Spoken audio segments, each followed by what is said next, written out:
निखिल जंगल से कुछ लकड़ियां लाने जाता है अपने कुछ दोस्तों के साथ।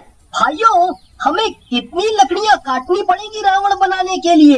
पर तू लकड़ियां क्यों काट रहा है? घास फूस का रावण जल्दी जलता है। अरे बुद्धू, घास फूस का रावण बेचारा खड़ा कैसे होगा?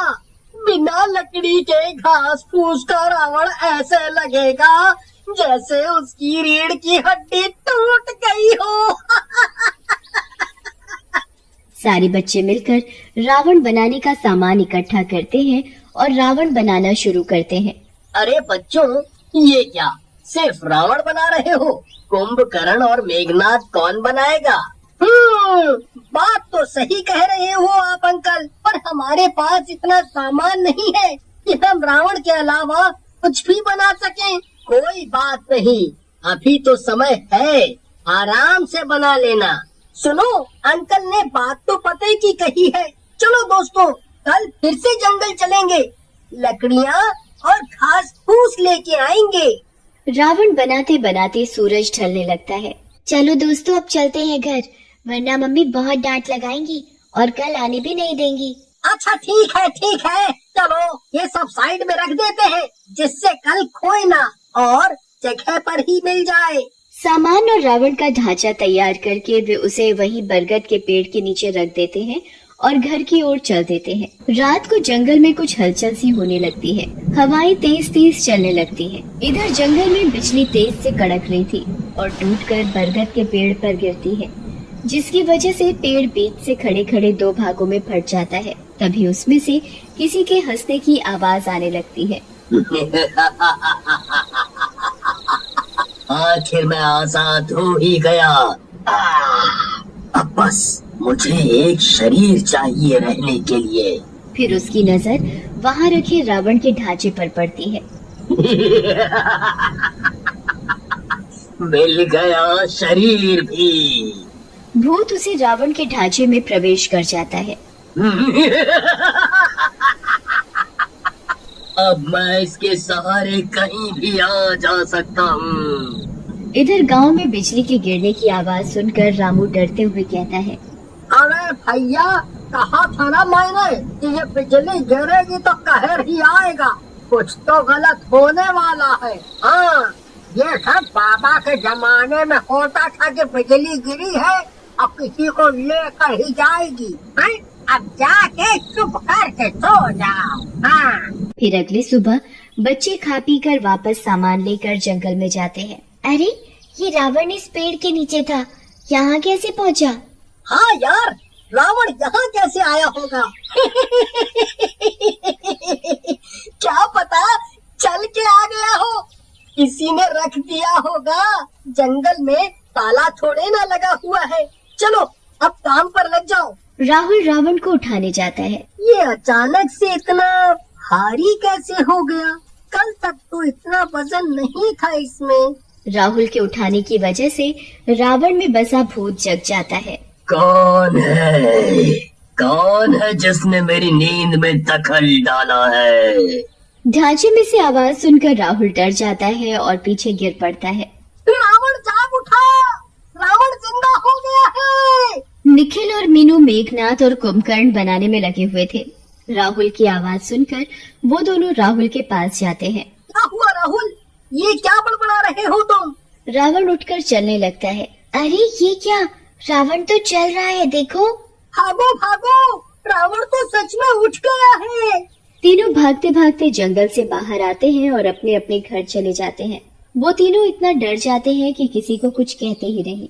भूतिया रावण भी उनका पीछा करते करते गांव तक पहुंच जाता है। ओह, तो ये जगह है जहाँ से मुझे शिकार मिल सकता है।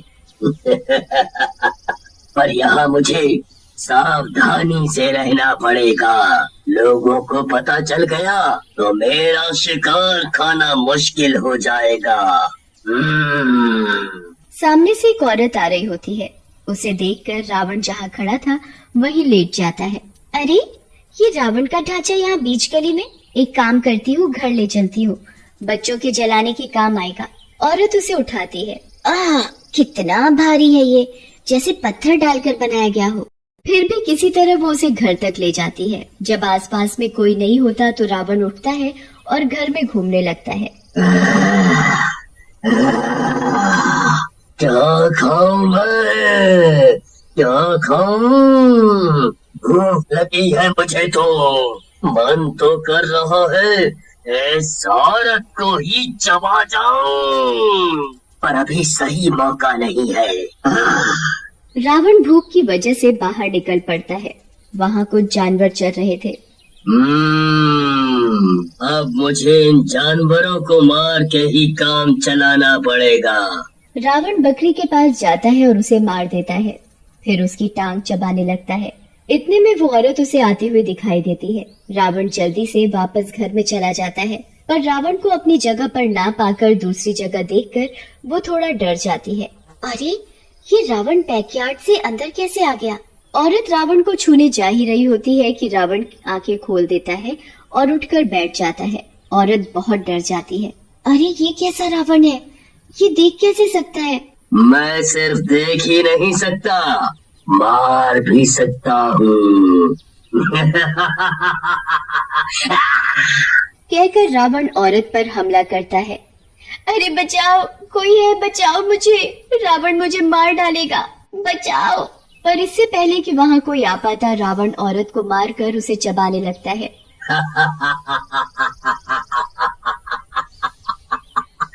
अब मेरा काम यहाँ खत्म। फिर रावण किसी और शिकार की तलाश में निकल पड़ता है। उसके रास्ते में जो भी पड़ता वो उसे मारकर खा जाता। 2-4 दिनों में ही पूरे गांव में हंगामा हो गया कि रावण लोगों का शिकार कर रहा है। अरे भैया, पता है रावण ने अब कलयुग में फिर से जन्म लिया है। तो आतंक वो त्रेता युग में मचाता था, वही काम वो अब कर रहा है। लोगों को मारना, परिवार उजाड़ना, आतंक मचाना, बस कलयुगी रावण का तरीका थोड़ा अलग है लोगों को दुखी करने का। अब तो ये लोगों को मार के खा जाता है। हाँ, देखो भैया, बच के रहना पड़ेगा, क्या पता अगला नंबर तुम्हारा ही हो। अब कौन होगा मेरा अगला शिकार? क्यों न मैं कुछ समय के लिए इस ढांचे से बाहर निकल जाऊं। रावण के रूप में लोग मुझे देख पा रहे हैं। पहले मैं अदृश्य रूप में शिकार ढूंढ लूं, फिर मारने के लिए वापस इसमें प्रवेश करूंगा। भूत रावण का ढांचा जैसे ही छोड़ता है, ढांचा जमीन पर गिर पड़ता है। निखिल ये सब चुपके से देख लेता है। ओह, तो ये बात है, ये दिमाग पहले क्यों नहीं चला? भला लकड़ी का रावण भी कभी जिंदा हो सकता है क्या? कुछ करना पड़ेगा मुझे, वरना ये भूतिया रावण लोगों को नुकसान पहुंचाता रहेगा। निखिल अपने दोस्तों के पास जाता है और उन्हें बातें बताता है। तो दोस्तों, अब तुम समझ गए ना कि हमें क्या करना है? हाँ बिल्कुल, और हम ये करके ही रहेंगे। अपने गांव वालों को इससे छुटकारा दिलवा कर ही रहेंगे। करीब 2 दिन बाद अब दशहरा आ ही जाता है। लोग सज धज कर मेले में जा रहे होते हैं। वाह वाह, कितना बड़ा रावण बना है इस बार। हाँ, अरे कितने सुंदर सुंदर पुतले बनाए गए हैं, उधर भी तो देखो। वाह वाह वाह वाह। भीड़ में खड़े लोग रावण दहन का इंतजार बेसब्री से कर रहे होते हैं। तभी एक आदमी जलता हुआ तीर रावण के पेट में मारता है। इधर निखिल, मीनू और राहुल रावण का पुतला तैयार रखते हैं और इंतजार करते हैं कि कब भूत उसमें घुसे। दोस्तों, मैंने इसमें रस्सी बांध दी है, अब बस भूत के आने की देरी है, फिर उसे हम मजे चखाएंगे। जैसे ही भूत ढांचे में प्रवेश करता है, निखिल रस्सी खींचकर उस पुतले को उल्टा लटका देते हैं। जय श्री राम। और जलता हुआ तीर भूतिया रावण के पेट में मारता है। अरे अरे बचाओ, मैं चल रहा हूँ। अरे मैं मर जाऊंगा। इससे अच्छा तो मैं बंदिश पे ही रहता। बचाओ बचाओ।